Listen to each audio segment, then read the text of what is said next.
हमार 7 पुत्र मारल गइलन, 8वां हमार गर्भ बा, लेकिन येहू का कोनो जोग ना बा। त का कहतानी रानी?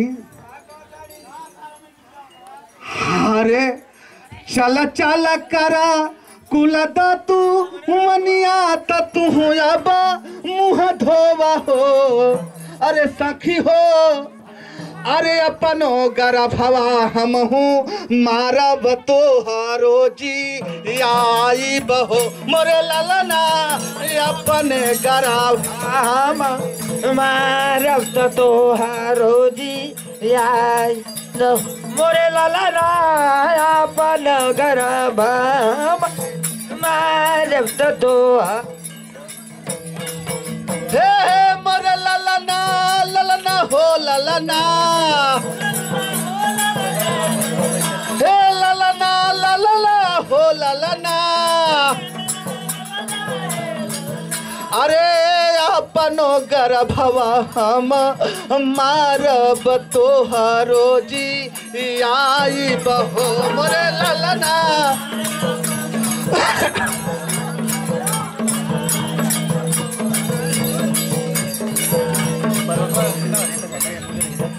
लेकिन कहतानी कि ये सखी सखी सब कुछ उधार मिलेला, लेकिन ई कोख उधार ना मिलेला। माता बहनी सुनल जाई, हे पर ध्यान दे लगल है। सब कुछ उधार मिलेला, लेकिन ये कोख उधार ना मिलेला। कैसे? अरे नूनवा त मिलेला रे वो धार तेला और वो धार मिले हो मोरे ललना, मोरे ललना कोखिया न मिले लारे वो उधार त यही दुखवा रोई ना हो मोरे ललना कोखिया न मिले लारे वो उधार त यही दुखवा रोई ना हो मोरे ललना ललना हो ललना। हई भैया के नाम तो ना जानत तानी। ये भैया जी 101 रुपया के पुरस्कार दिले बाना ये सोहर पर, लेकिन हमन के इनाम ना ये बहुत भारी पुरस्कार बा। हे ललना ललना हो ललना, हे ललना ललना हो ललना। अरे नुनवा त मिले लारे वो धार तेला और वो धार मिले हो मोरे ललना कोखिया ना मिले लारे वो धार त यही दुखवा रोईला हो मोरे ललना कोखिया ना मिले लारे वो धार त यही दुखवा रोईला हो।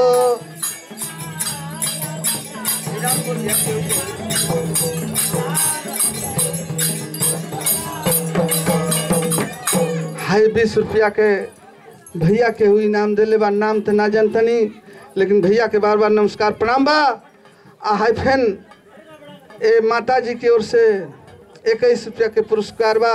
बार बार नमस्कार प्रणाम बा। लेकिन कहनाम बा अरे रे कोखिया न मिले लारे वो धारा त यही दुखवा रोईला हो मोरे ललना कोखिया न मिले लारे वो धारा त यही दुखवा रोईला हो मोरे ललना।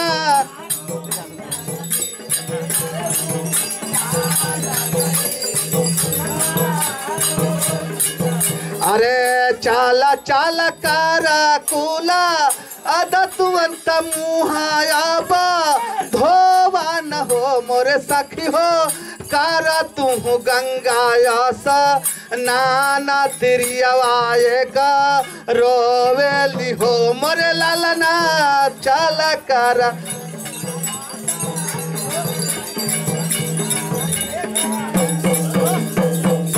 अरे 8वां गर्भवा भगा मानत कंसा कर भी ध्वंस करी है कंस कर भी ध्वंस करी है हो मोरे लालना आठवा गर्भवा भागा मानत कंस का भी मोरे लालना आठवा गर्भवा रे भागा मानत कंस कर भी ध्वंस करी है मोरे लालना लालना हो लालना हे ललना ललना हो ललना हे ललना ललना हो ललना हे आठवा गर्भवा भागा मानत कंस कर भी ध्वंस करी है कंस कर भी ध्वंस करी है हो मोरे ललना आठवा गर्भवा रे भागा मानत कंस का भी ध्वंस करी है हो मोरे ललना आठवा गर्भवा रे भागा मानत कंस कर भी ध्वंस करी है हो मोरे ललना ललना हो ललना हे ललना ललना हो ललना हे ललना ललना हो ललना ललना ललना हो ललना